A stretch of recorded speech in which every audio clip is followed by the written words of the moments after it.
સરકારી વકીલ અનિલ દેસાઈની સેવાઓને રાજ્ય અને કેન્દ્ર સરકારે બિરદાવી છે।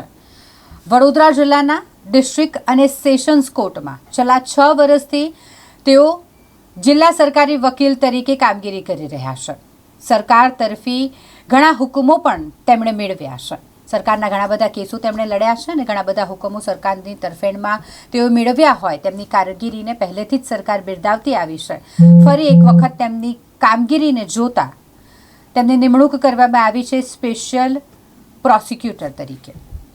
વડોદરાના સેન્ટ્રલ જીએસટી કાયદા હેઠળના કેસો હોય સેન્ટ્રલ જીએસટીના કેસો અને કમિશનરેટ 1 અને 2ના કેસો જે લડવા માટે દેશના રાષ્ટ્રપતિ દ્રૌપદી મુર્મુજી દ્વારા તેમની નિમણૂક કરવામાં આવી છે। સરકાર તરફથી તેઓ કેસ લડશે અને માટે સ્પેશિયલ પબ્લિક પ્રોસિક્યુટર તરીકે તેમની નિમણૂક થઈ છે। છેલ્લા 6 વર્ષથી વડોદરા ડિસ્ટ્રિક્ટ એન્ડ સેશન્સ કોર્ટમાં જિલ્લા સરકારી વકીલ તરીકે અનિલ દેસાઈ કામગીરી કરી રહ્યા છે। ગુજરાત સરકાર દ્વારા જિલ્લા સરકારી વકીલ તરીકે નિમણૂક કર્યા બાદ સરકારની તરફેણમાં ઘણા બધા કેસોમાં તેમણે હુકમો મેળવ્યા અને જે તે વખતના રાષ્ટ્રપતિ રામનાથ કોવિંદે નાર્કોટિક્સ કંટ્રોલ બ્યુરોના કેસો લડવા માટે તેમની સ્પેશિયલ પબ્લિક પ્રોસિક્યુટર તરીકે 2022માં નિમણૂક કરી હતી। સરકાર તરફે નાર્કોટિક્સના કેસો ચલાવી તેમણે સજા મેળવેલી છે।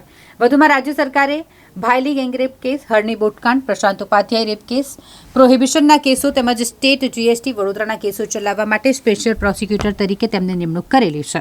તાજેતરમાં જ રાષ્ટ્રપતિ દ્રૌપદી મુર્મુજીએ સેન્ટ્રલ જીએસટી કમિશનરેટ 1 તથા 2 અને વડોદરાના સેન્ટ્રલ જીએસટી કાયદા હેઠળના કેસો ભારત સરકાર તરફે લડવા માટે સ્પેશિયલ પબ્લિક પ્રોસિક્યુટર તરીકે વડોદરા, આણંદ, ખેડા, મહીસાગર, પંચમહાલ, દાહોદ, છોટાઉદેપુર, ભરૂચ અને નર્મદા જિલ્લાના કેસો લડવા માટે તેમની નિમણૂક કરી છે।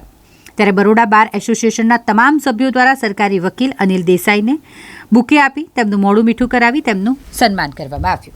આજરોજ વડોદરા વકીલ મંડળ દ્વારા વડોદરા જિલ્લા સરકારી શ્રી અનિલભાઈ દેસાઈ સાહેબનું જે ડીજીપી છે સાથે સાથે એમને અન્ય 9 જિલ્લાઓની જવાબદારી મળી છે, જેમાં એમાં સ્પેશિયલ પબ્લિક પ્રોસિક્યુટર તરીકે જીએસટીની મેટરો માટે એમને ભારત દેશના રાષ્ટ્રપતિ દ્વારા એમની નિમણૂક કરવામાં આવેલ છે। તે બદલ આજરોજ વડોદરા વકીલ મંડળના તમામ કારોબારી સભ્યોએ એમનું સ્વાગતનો કાર્યક્રમ રાખ્યો હતો, અભિવાદનનો કાર્યક્રમ રાખ્યો હતો। એમાં વડોદરા વકીલ મંડળના તમામ વકીલશ્રીઓ જે હોદ્દેદારશ્રીઓ હતા એ તમામ હાજર રહીને સાહેબને શુભેચ્છા પાઠવી છે કે આવનાર સમયમાં સાહેબની ઉત્તરોત્તર પ્રગતિ થાય અને ખૂબ સારું એવું નામના કમાય અને જે કેસોમાં એમને સફળતા મળે એવી શુભેચ્છા। ભારત સરકાર દ્વારા સેન્ટ્રલ જીએસટીના કાયદાના કેસો લડવા માટે મહામહિમ રાષ્ટ્રપતિ શ્રી દ્રૌપદી મુર્મુજીના હુકમથી ગુજરાતના મધ્ય ઝોનના 9 જિલ્લાઓ માટે સેન્ટ્રલ જીએસટીના સ્પેશિયલ પ્રોસિક્યુટર તરીકે મારી નિમણૂક કરવામાં આવેલી છે।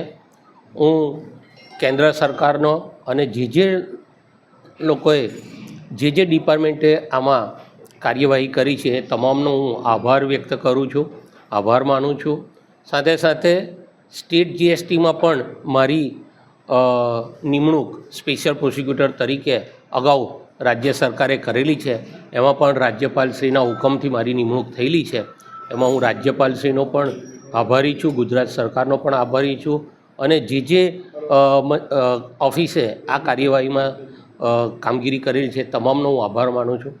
હાલ હું જિલ્લા સરકારી વકીલ તરીકેની જવાબદારી નિભાવી રહ્યો છું છેલ્લા 6-7 વર્ષથી અને એ સાથે કેન્દ્ર સરકાર અને રાજ્ય સરકારે મને જીએસટીના કાયદા હેઠળ જે સ્પેશિયલ પ્રોસિક્યુટર તરીકે નિમીને જે જવાબદારી સોંપી છે એ હું પૂરા ખંતથી આ જવાબદારી નિભાવીશ। આ મને જવાબદારી આપવામાં આવી એને ઉજવવા માટે આજે વડોદરા બાર એસોસિએશનના તમામ હોદ્દેદારો મારફતે મારું સન્માન કરવામાં આવ્યું છે। હું વડોદરા વકીલ મંડળના તમામ હોદ્દેદારોનો આભાર વ્યક્ત કરું છું અને મારી નિષ્ઠા વડોદરા બાર તરફે પણ અને સરકાર તરફે જે કેસ લડવાની છે એ તમામને હું જાળવી રાખું એવું ભગવાન સદબુદ્ધિ આપે એ જ પ્રાર્થના।